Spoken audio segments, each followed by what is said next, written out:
walaupun kita hanya memiliki ruangan yang sempit dan peralatan yang sederhana yang bisa kita gunakan sehari-hari, kita bisa memproduksi bibit dalam jumlah banyak dengan sifat yang lebih baik, bisa mendapatkan keuntungan dari teknik kultur jaringan.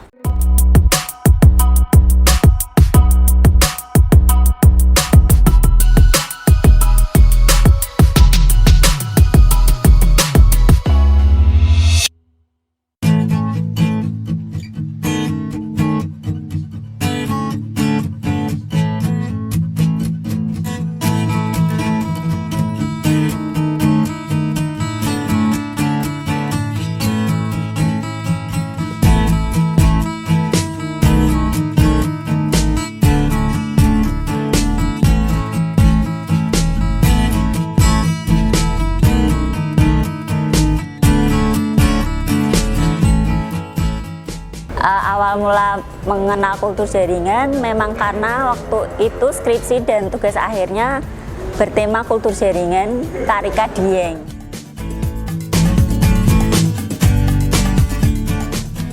Kultur jaringan sendiri itu terlihat dari kata-katanya sendiri, jaringan tanaman gitu. Jadi tanaman itu secara alami berproduksi menggunakan generatifnya. Lah, kita mengambil jaringan itu jaringan vegetatif, misal daun, akar atau batang seperti itu. Nah, dari kultur jaringan itu kita memperbanyak tanaman menggunakan bagian-bagian tanaman itu tanpa melalui adanya proses reproduksi pada tanaman secara alami.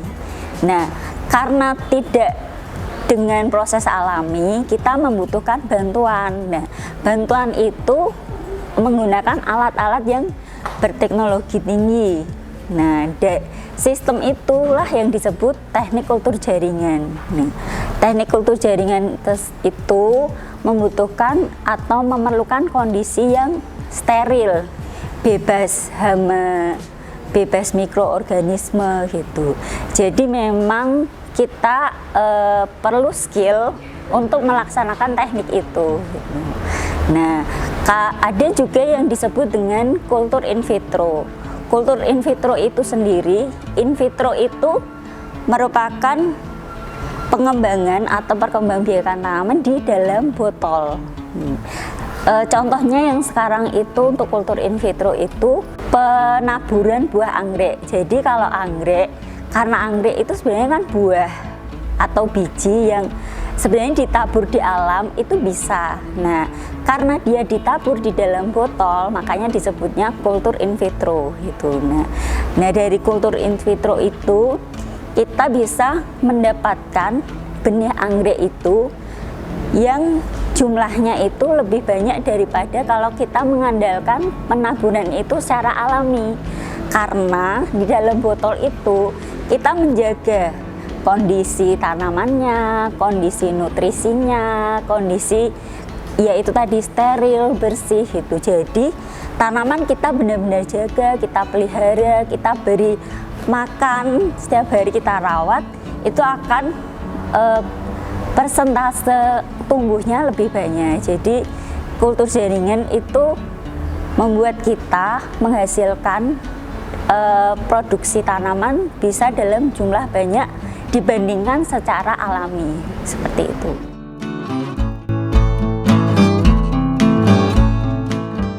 Untuk kelebihannya sendiri, jadi kita dapat membuat sifat tanaman itu lebih baik daripada sifat alaminya dengan beberapa macam teknologi juga seperti fusi protopas atau penambahan. Kita juga bisa merekayasa genetikanya itu melalui teknik kultur jaringan seperti itu. Jadi sifat tanaman itu yang akan dihasilkan bisa lebih baik daripada yang aslinya. Atau kita bisa membuat merekayasa itu seperti tanaman itu akan tahan salinitas atau air garam atau tahan cekaman. Itu semua melalui proses kultur jaringan untuk istilahnya untuk mengujinya itu melalui teknik kultur jaringan.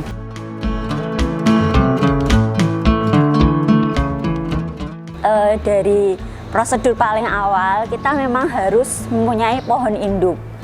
Pohon induk yang nanti itu menjadi sumber eksplan namanya. Nah, jadi dari jaringan-jaringan tanaman yang kita pakai biasanya kita menyebutnya eksplan. Nah, sumber eksplannya itu dari pohon induk yang akan kita gunakan. Kita harus merawat, terutama kita harus mencari pohon induk yang bagus sifat genetiknya otomatis. Nah, kita rawat, kita mungkin pelihara untuk memunculkan sifat meristematis. Jadi dia mempunyai sifat yang dimudahkan lagi. Biasanya kita mungkin tanaman induknya itu perlu jaringan yang mudah, karena kita perlu jaringan yang mudah untuk mempercepat pertumbuhan. Nah, kita rawat tanaman induknya itu untuk memunculkan jaringan mudanya itu, yang nantinya potongan itu, eksplannya itu kita bawa ke laboratorium.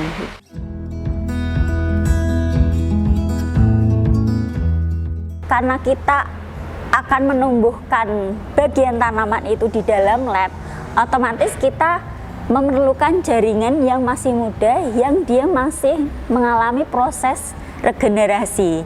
Jadi bukan jaringan yang sudah tua gitu. Kalaupun ada kita pohon induknya memang tua, biasanya kita yaitu tadi kita rawat sehingga terubus lagi, akan memunculkan jaringan muda.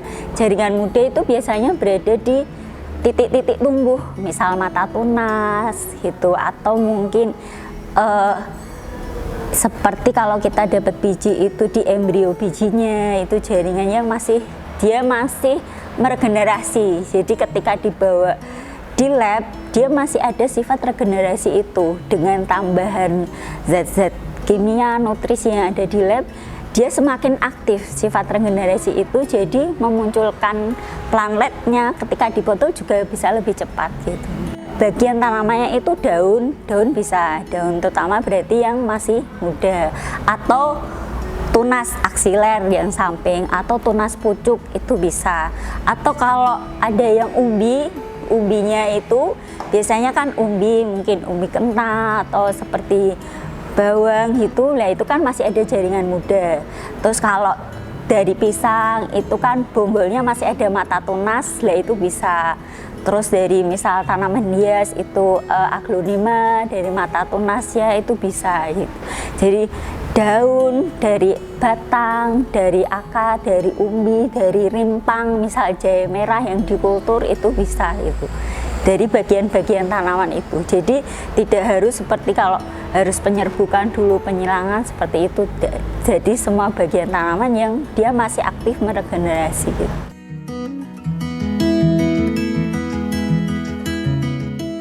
Diusahakan alat yang kita pakai itu bersih, karena kita sebenarnya juga tidak mau menyakiti tanaman induk gitu. Seperti misal kita ngambil enteres gitu juga kan kita tidak mau menyakiti. Jadi secepat mungkin, sebersih mungkin. Jadi kita memang harus butuh alat yang bersih, yang misal pun kita pakai cutter atau apa itu memang yang masih baru, atau kita bisa bersihkan dulu dengan alkohol seperti itu. Dan nanti tanaman induknya juga bisa kita beri bakterisida fungisida untuk, karena kan pasti ada perlukaan. Nah perlunya merawat pohon induk karena nanti juga ketika diambil bagian tanamannya dia tidak merasa tersakiti ya, seperti itu.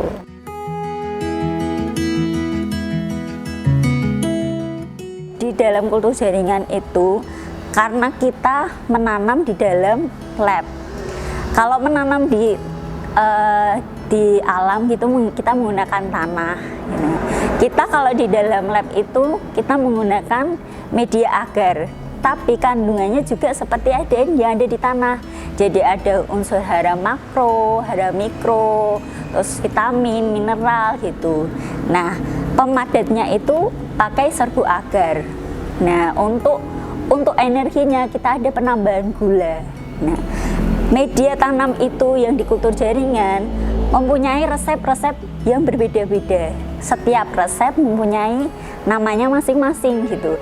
Ada media MS, ada media VW, ada media B5. Itu memang berdasarkan dari penemunya atau penciptanya yang menemukan resep itu. Misal resep MS, Murasaki and Scoop itu nanti berbeda, misal unsur NPK-nya berbeda dengan di VW, terutama konsentrasinya gitu. Mungkin ya NPK-nya yang di MS lebih tinggi, N-nya lebih tinggi di MS, nanti di VW N-nya lebih sedikit konsentrasinya. Nah, karena perbedaan konsentrasi itu, resep itu makanya mempunyai nama yang berbeda-beda. Tapi secara keseluruhan dia mempunyai sifat atau nutrisi yang seperti di alam, yaitu ada makro, mikro, vitamin, mineral yang dibutuhkan tanaman seperti itu.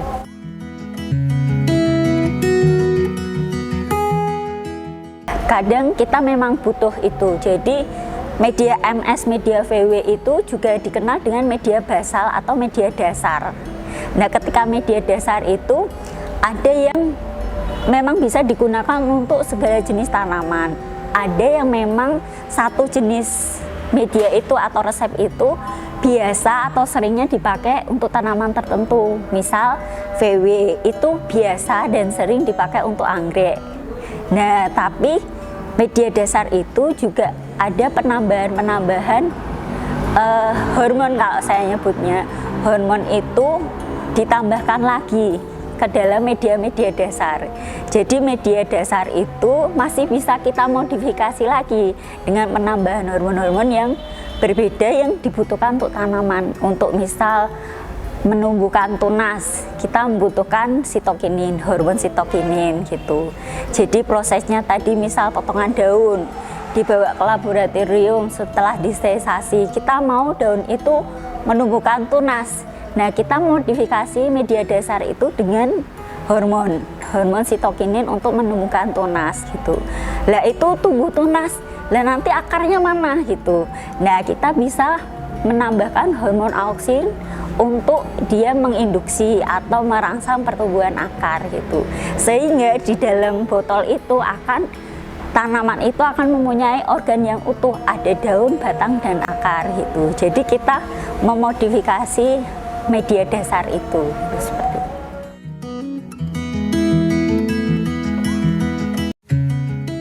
Sebenarnya gini, kalau lab kita pasti bayangannya lab itu lab kedokteran yang sangat bagaimana ya, steril, harus masuk, harus disemprot, dan ini dan itu, harus APD, harus apa seperti itu. Nah, tapi kan kita beda, bukan jaringan di hewan ataupun manusia, kita jaringan tumbuhan. Jadi kalau saya bisa menyebutnya itu bukan lab, tapi ruangan yang kita kontrol kebersihannya gitu. Kita tahu, jadi karena kita ingin tanaman itu bebas patogen, bebas hama, bebas jamur, otomatis minimal kita bersih gitu. Bersih, menjaga alatnya bersih, ruangannya bersih, nanti ketika botol kulturnya itu bersih. Jadi kebersihan itu yang pasti harus dijaga. Jadi untuk alat yang berteknologi tinggi, kita asal tahu sistem kerjanya, konsep kerjanya, kita akan bisa memodifikasi juga. Misal nanti ada, ketika nanti kita masuk ruangan lab itu ada laminar airflow, dia memang gunanya untuk menyaring udara. Jadi di laminar airflow itu ada filter udara itu untuk menyaring udara, jadi agar bersih, lagi-lagi kembali ke bersih gitu. Jadi asal kita punya ruangan yang bisa kita kendalikan, nah itu kita kemungkinan bisa melakukan kultur jaringan itu. Kalau alat-alat kita biasanya standar, misal kita mau menanam karena kita butuh pisau. Biasanya kalau kita biar mudah itu kita namanya scalpel dan pinset. Jadi kita tidak bisa memegang langsung tanaman itu dengan tangan, kita pakai pinset dan scalpel itu terutama. Nah, untuk alasnya sendiri, kalau yang di lab-lab yang besar atau mungkin yang ya terutama lab besar itu ada namanya cawan Petri gitu. Tapi cawan Petri itu apa? Itu kan alas, bentuknya kaca. Nah, asal ada alas kaca ya itu bisa gitu. Tapi kalau yang bentuknya bundar kita nyebutnya cawan Petri, tapi sebenarnya dia kaca untuk alas saja gitu. Nah, kalau pesto berarti karena handle, jadi handle scalpel, ada mata pisau gitu. Terus botol kultur, misal kita mengukur, karena kita nanti butuh konsentrasi, berarti kita akan butuh pengukuran misal mili berarti gelas ukur gitu, atau kita nimbang berarti kita butuh neraca, terutama neraca analitik, karena kita menggunakan hormon itu konsentrasinya bukan gram, kilo, miligram gitu, seperti itu. Nah, untuk mengambil bahan kita butuh pipet seperti itu. Terus kalau bahan-bahan sendiri, karena kita butuh yang steril, seperti kita kalau sekarang kan harus pakai hand sanitizer, lah itu mengandung alkohol 70%. Nah, kita banyak itu di lab menggunakan alkohol 70% karena untuk mengurangi kontaminasi dari mikroorganisme, seperti itu. Bahan utamanya itu. Kalau untuk yang lain, bahan-bahan sterilan tanaman itu ada yang namanya klorok gitu, nanti ada kita butuh yang namanya twin gitu untuk mencampur, untuk membersihkan juga, yang sifatnya dia seperti sabun, terus kita butuh juga fungisida, bakterisida, ya itu yang dasar seperti itu untuk alat bahannya.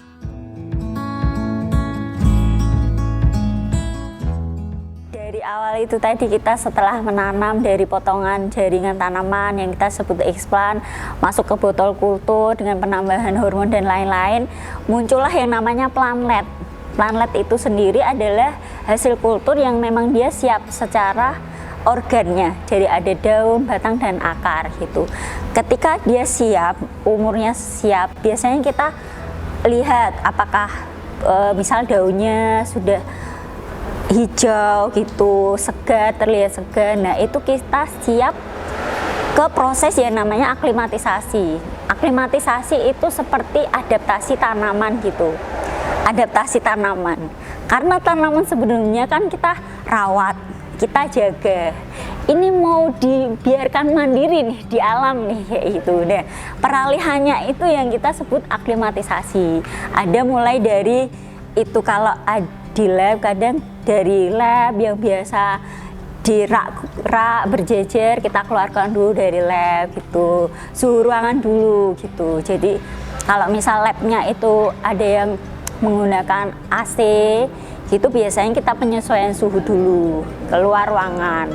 Misal pun nanti akan di greenhouse, bisa dikeluarkan di greenhouse. Nah, ketika dikeluarkan itu kita membersihkan agar-agar sisa yang menempel pada akar plantlet gitu, terutama gitu, karena kita tidak mau agar yang masih tersisa itu nanti mengundang mikroorganisme yang di media tanam aslinya. Misal anggrek, nanti anggrek kita aklimatisasi anggrek, awalnya anggrek itu ada di dalam botol yang medianya agar, kita pindah, misal bisa pakai serabut kelapa, cacahan pakis, moss hitam, moss putih. Nah, kita pindah itu ke media aslinya. Nah, kita tidak mau itu sisa-sisa agarnya itu malah mengundang semut, mengundang jamur. Nah, proses aklimatisasi selain adaptasi itu tadi, pembersihan, dibersihkan akarnya, nanti dipindah ke media tanam yang asli, nah dirawat, terus diletakkan di rumah teduh atau greenhouse. Nah, kalau dia sudah mulai, biasanya ada tanda-tanda pertumbuhan, misal mulai ada daun baru atau tunas baru, berarti dia mulai ada pertumbuhan, kita bisa pindahkan ke alam gitu. Biasanya kalau yang produsen anggrek itu bisa kita jual, yang anak-anak anggrek. Nah, seperti itu. Jadi aklimatisasi itu adaptasi peralihan dari kita yang menjaga, dia langsung dibiarkan mandiri sesuai kebiasaan dia di alam, seperti itu.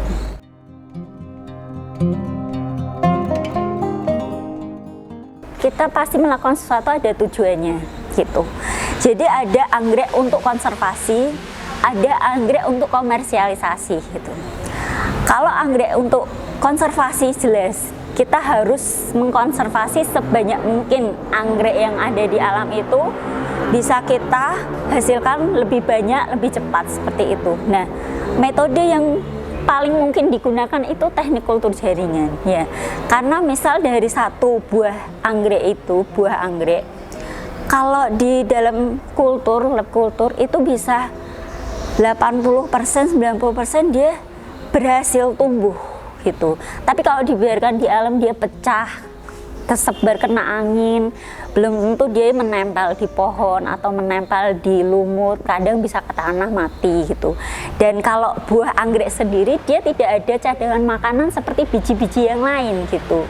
Dia lembut sekali, tidak ada cadangan makanannya gitu. Jadi kalau dibiarkan di alam kemungkinan hidupnya memang kecil seperti itu. Jadi otomatis kalau konservasi juga menggunakan teknik kultur jaringan. Kalau untuk komersialisasi apalagi, karena kita kan ingin untung. Kalau komersil itu kan berarti bisnis, untung kayak gitu. Nah kita agar menghasilkan profit tinggi, produksinya juga harus tinggi, melebihi dari biaya produksi. Jadi dari hasil kultur itu bisalah nanti untuk istilahnya kita mendapatkan keuntungan dari sisi komersil. Jadi paling memungkinkan gitu kalau kita ingin, yaitu tadi tujuannya dari konservasi ya bisa dapat, dari komersialisasi juga bisa dapat, khususnya untuk anggrek sendiri ya. Gitu. Kalau mungkin bisa diceritakan dari satu sampel explant itu biasanya dia ukuran apa? Explant itu biasanya kita kurang lebih tuh ukurannya 1 cm sampai 2 cm gitu. Itu bisa sampai jadi berapa? Iya, jadi misal dulu waktu saya itu penelitiannya karika itu saya menggunakan explantnya mata tunas samping. Itu prosesnya lebih rumit lagi, karena dari mata tunas itu yang dia sudah terprogram menjadi tunas, kita kembalikan ke nol lagi yang namanya kalus. Kalus dia itu seperti bayi yang nol, mau diapain aja bisa. Nah dari kalus itu ditambah dengan hormon sitokinin itu tadi, dia bisa muncul beberapa tanaman lagi, banyak gitu dari mata tunas. Nah gitu, jadi kelebihannya seperti itu. Kita bisa dari mata tunas bisa jadi 10 sampai 100 tanaman baru lagi yang misal kita potong-potong lagi, kita tanam, dipindah yang namanya nanti subkultur, dipindah ke media yang baru, muncul lagi mata tunas lagi gitu. Jadi misal kalau perhitungannya misal 1 botol keluar 10, dari 10 bisa dibagi 10 lagi, 10 muncul 10 lagi lah. Kita bayangin seperti itu, berlipat ganda dalam satu ruangan tempat kerja yang hanya di situ. Itu kita tidak yang harus berpanas-panasan. Kalau syukur-syukur labnya ada AC-nya, nah itu kita bisa menghasilkan benih yang banyak gitu. Jadi dengan kita mempelajari teknik kultur jaringan, kita mampu memproduksi bibit dalam jumlah yang besar. Walaupun kita hanya memiliki ruangan yang sempit dan peralatan yang sederhana yang bisa kita gunakan sehari-hari, kita bisa memproduksi bibit dalam jumlah banyak dengan sifat yang lebih baik, bisa mendapatkan keuntungan dari teknik kultur jaringan.